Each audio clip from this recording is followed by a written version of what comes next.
우리 사람들은 누구나 격려와 칭찬을 받아야만 힘을 얻습니다.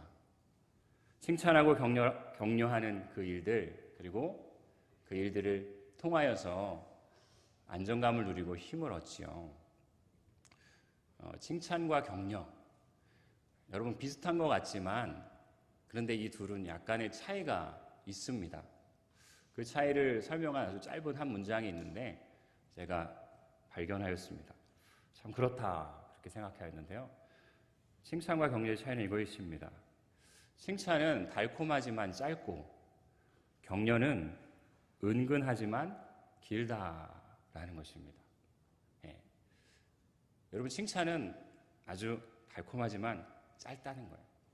왜냐하면 무엇인가를 잘 이루어 내었을 때, 잘했을 때 칭찬하잖아요. 그러나 격려는 그것이 잘 되었건 그렇지 못하건 지지하는 것이지요. 실패해도 성공해도 사랑하는 마음으로 지지하기 때문에 격려는 은근하지만 길다라는 것입니다. 마틴 루터 킹 목사님과 친구로 지내며 일을 도왔던 미국의 흑인 마야 안젤로라는 사람이 있습니다. 그가 이런 말을 했습니다. 인간의 마음은 워낙 섬세하고 예민해서 겉으로 드러나게 격려해 주어야 지쳐 비틀거리는 것을 막을 수 있습니다.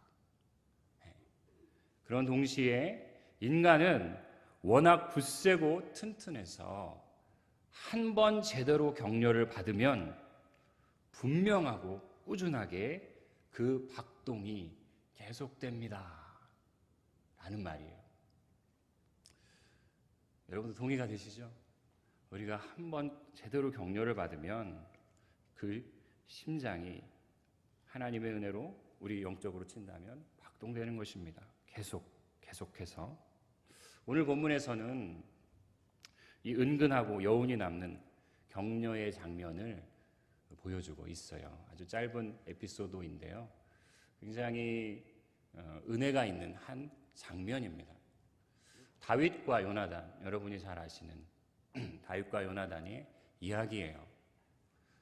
다윗은 사울의 쫓겨다니는 신세로 너무나도 힘든 나날들을 보내고 있지요. 매일매일 그를 잡으려고 쫓아왔다. 성경에는 기록하고 있어요. 한 나라의 모든 통치권을 가진 군사력을 가지고 있는 왕이 매일매일 그를 찾아서 위협하고 죽이려고 하였으니 얼마나 힘들고 너무나도 답답하고 절망적인 어려움들이 있겠습니까? 그런데 또 아이러니하게도 그를 죽이려던 이 왕 사울의 아들이었던 요나단은 이 다윗을 굉장히 마음에 좋게 여기고 그를 보호해 주려고 하는 그런 마음들이 있었죠.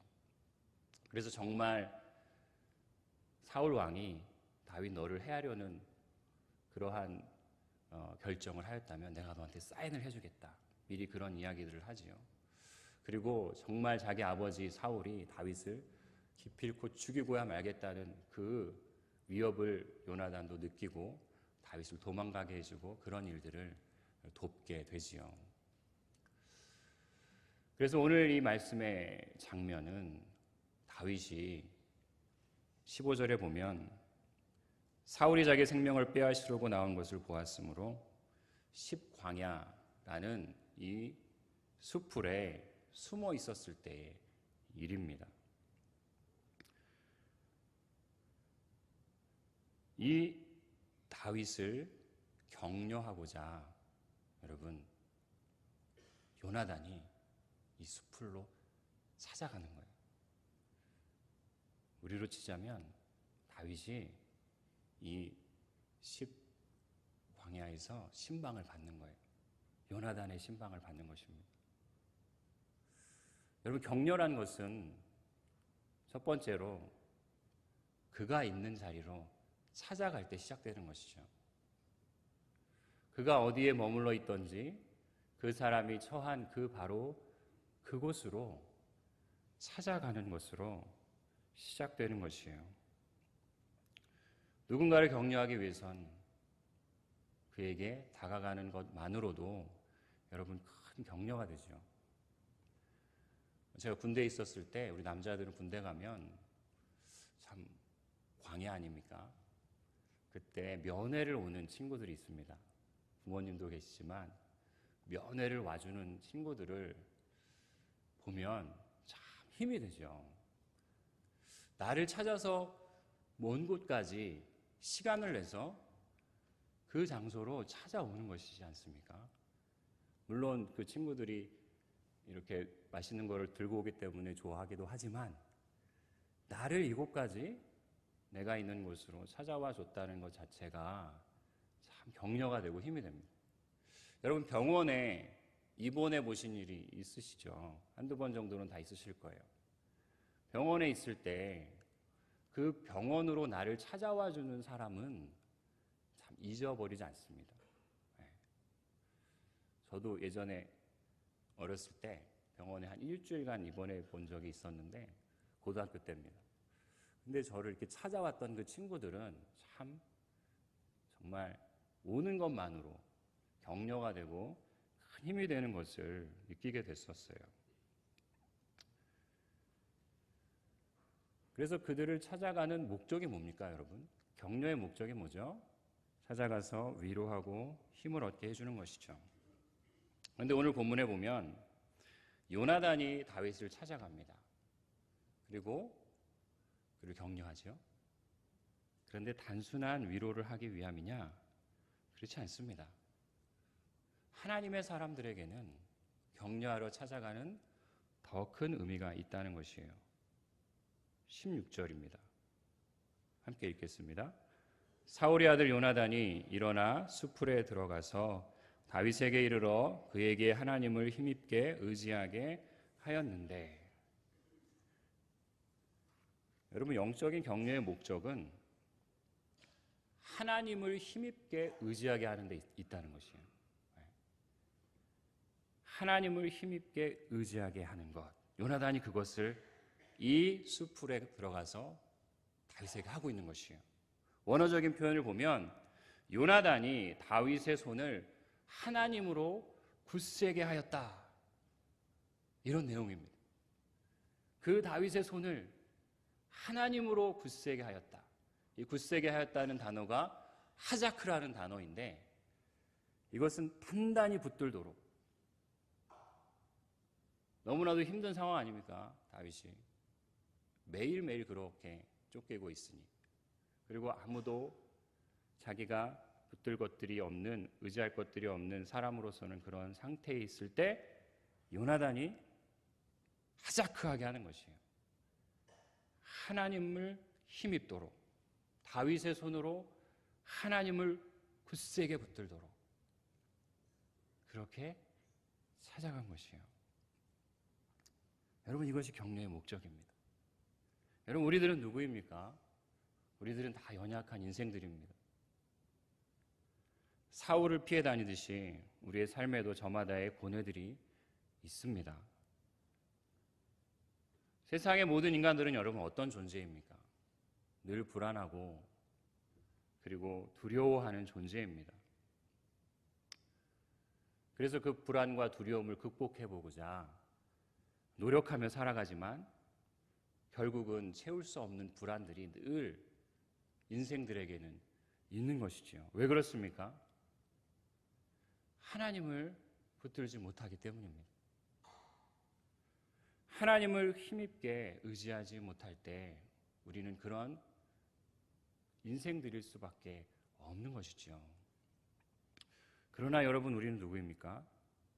하나님이 붙들고 계신 자녀들인 줄 믿습니다. 그것을 지금 요나단이 다윗에게 해주고 있는 것이죠. 그러므로 그 하나님을 다시 힘입도록 붙드는 것, 그래서 사울의 손보다 하나님의 손이 더 강하다는 것을 그 다윗이 붙들도록 그 손에 쥐어지고 오게 하는 일을 지금 요나단이 하고 있는 것이에요. 여러분 이것이 최고의 격려입니다. 하나님을 붙들게 하는 영적인 격려. 이러한 격려들이 우리 수협교회 성도들에게 더욱 많아지기를 소망합니다. 그래서 우리가 만나는 사람들에게 그들을 위로하고 인간적으로 도움을 줄 수 있지요. 그것과 더불어서 그 격려의 목적은 우리가 만나러 가는 가족이든 친구이든 친척이든 그 누구라도 우리가 만나는 모든 사람들을 하나님을 붙들 수 있도록, 때로는 믿지 않는 자들을 우리가 대할 때 어떻게 하면 이 사람이 하나님을 붙들 수 있을까? 그것을 기도하고 그것을 고민하고 그들이 있는 숲으로 십광야로 찾아가기를 주님은 원하십니다. 여러분, 요나단이 그렇다면 했던 격려의 내용이 무엇인지 17절에서 설명하고 있어요. 우리 17절 말씀을 같이 읽겠습니다.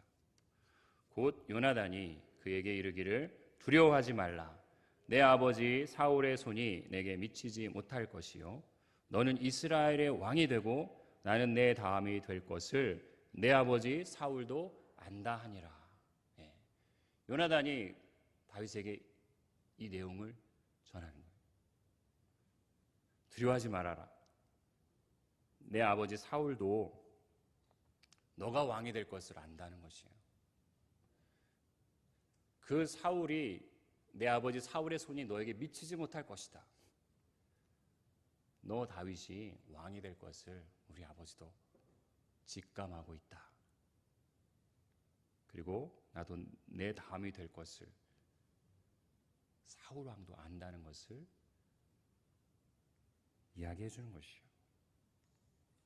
여러분, 이것은 요나단이 다윗에게 하나님의 약속을 상기시키고 있는 것입니다. 다윗이 사무엘상 16장에서 사무엘에게 기름 부음을 받습니다.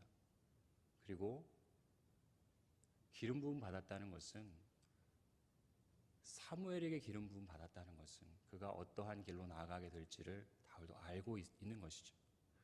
그러나 오랜 시간 동안 이 사울 왕에게 쫓겨다니고 죽을 고비를 넘기고 하나님의 도우심을 구하지만 사울이라는 왕은 제거되지 않고, 그러한 기간들이 오래되면서 그는 마음이 너무나도 힘들었을 것입니다. 그때 이 요나단은 하나님의 약속을 그에게 되살려주는 것이에요. 이것이 바로 격려의 내용인 것입니다. 너를 향한 하나님의 뜻이 이루어질 것이라는 그 약속을 상기시켜 주는 것, 그것이 격려의 내용입니다. 힘든 오늘이 있지만 지금 이 자리에서 주저앉지 않도록 할 소망이 어디에 있습니까? 바로 하나님의 주신 그 약속을 기억하고 희미해져가는 그 약속을 다시 붙들 때 힘을 얻는다는 것이지요. 여러분, 장례식에 가면 우리 목사들이 인도를 하지 않습니까? 장례 집례를 하면 참 그 장례 자리에 울음을 터뜨리는 가족들도 있고 여러 아픔들이 있지 않습니까? 그때 해줄 수 있는 말들은 인간적인 말들이 있지만 결국은 가장 큰 위로는 무엇입니까? 가장 큰 위로는 먼저 하나님 곁으로 간 믿는 우리 가족들이 예수 그리스도 안에 있는 부활의 생명으로 다시 만나게 될 그 약속을 붙들게 해주는 것, 그것이 가장 큰 격려요 위로가 되는 것인 줄 믿습니다. 그 약속을 붙들 때 주저앉아 있는 자리에서 일어서게 되는 것이죠. 요나단이 그 일들을 지금 행하고 있습니다. 그리고 요나단이 숲을 떠났어요. 18절에 두 사람이 여호와 앞에서 언약하고 다윗은 숲풀에 머물고 요나단은 자기 집으로 돌아가니라. 다윗은 이제 홀로 남겨져 있습니다. 그러나 요나단이 다녀간 후에 그의 마음은 하나님으로 힘입고 주님을 견고히 의지하는 다시 일어서는 다윗이 된 것입니다.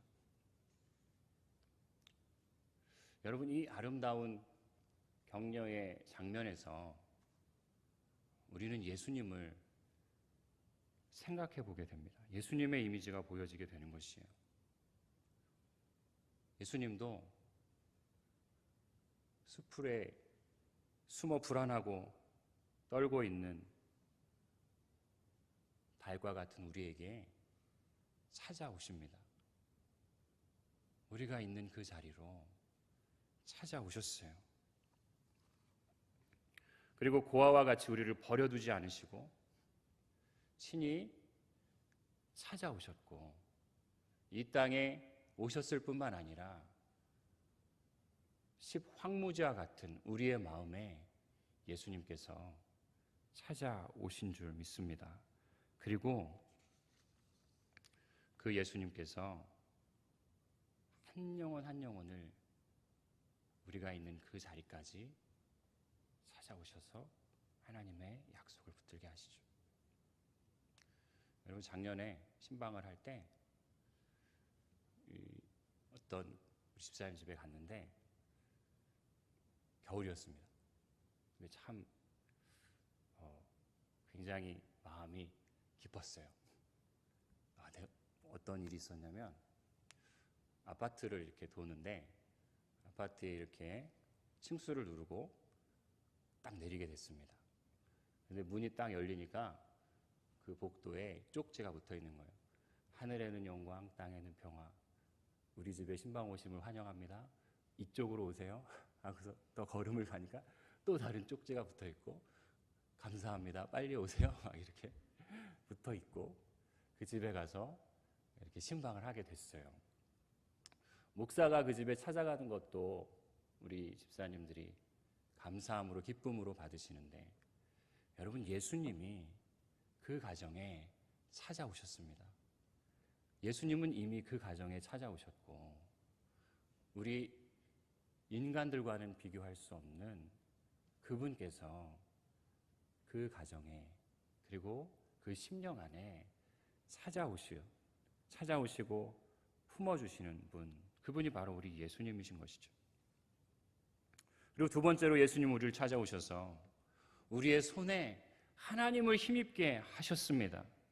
그 생명을 손으로 만짐받게 하셨고 하나님이 누구인지 친히 알게 하셨고 예수님이 오셔서 우리 손에 당신의 이름을 쥐어주셨습니다. 그리고 너는 혼자가 아니다 알게 하셨습니다. 늘 우리의 삶에 영원히 동행하시고 우리의 십황무지로 찾아오셔서 주님의 이름을 쥐어주셨어요. 그리고 그 하나님으로 힘을 얻게 하셨습니다. 그리고 그 예수님께서 구원의 약속을 우리에게 주셨죠. 무엇으로도 빼앗을 수 없는 하나님의 약속, 하나님의 자녀됨의 약속을 우리에게 주셨습니다. 우리가 어디서부터 왔고 어디로 가는지 그 약속을 알게 하셨고 그 삶을 통해 하나님이 원하시는 부르심의 소망이 무엇인지를 깨닫도록 예수님이 우리를 찾아오셔서 격려하시고 동행하고 계시는 줄 믿습니다. 우리 성령님께서는 하나님의 그 약속들을 생각나게 하십니다.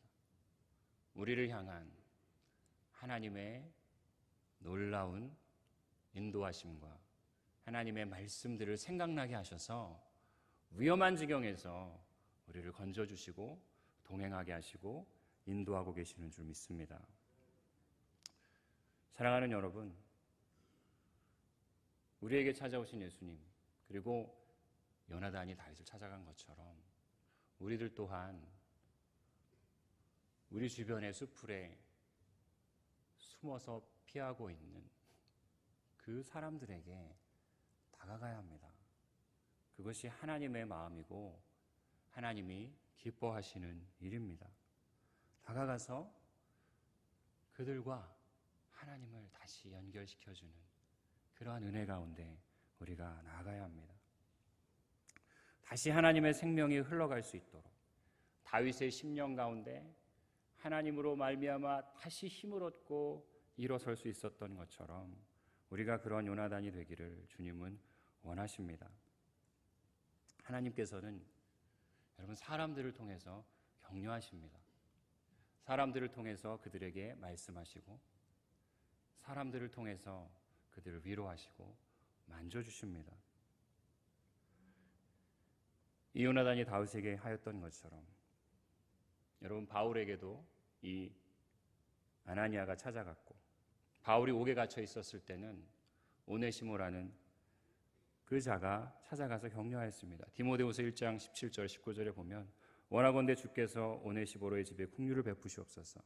그가 나를 자주 격려해 주고 내가 사슬에 매인 것을 부끄러워하지 아니하고 로마에 있을 때 나를 부지런히 찾아와 만났습니다. 그가 오네시모로 인하여서 큰 힘을 격려를 얻었던 거죠. 그가 나를 부끄러워하지 아니하였다. 있는 모습 그대로 지지해 주는 것이 여러분 격려입니다. 그리고 그 손에 예수님을 다시 붙들게 하는 것이죠. 여러분 우리는 5월을 보내고 있죠. 5월은 가정의 달이어서 또 어버이날도 있고 어린이날도 있고 우리 교회적으로는 또 새생명 축제도 있고 많은 만남들이 있는 달입니다. 우리가 누구를 만나든지 하나님께서 우리에게 만나게 하신 의미들을 생각해보고 그리고 그냥 인간적인 만남으로 끝나는 것이 아니라 그들 안에 하나님을 붙들 수 있는 그 이름들을 우리를 통해 쥐어줄 수 있도록 우리가 기도하고 간구하는 시간들이 되기를 축원합니다. 그리하여서 하나님의 약속이 우리를 통하여서 다시 상기되어지고 깨달아지고 힘을 얻는 그런 복된 5월들이 되시기를 주님의 이름으로 축원합니다. 우리 함께 기도하겠습니다.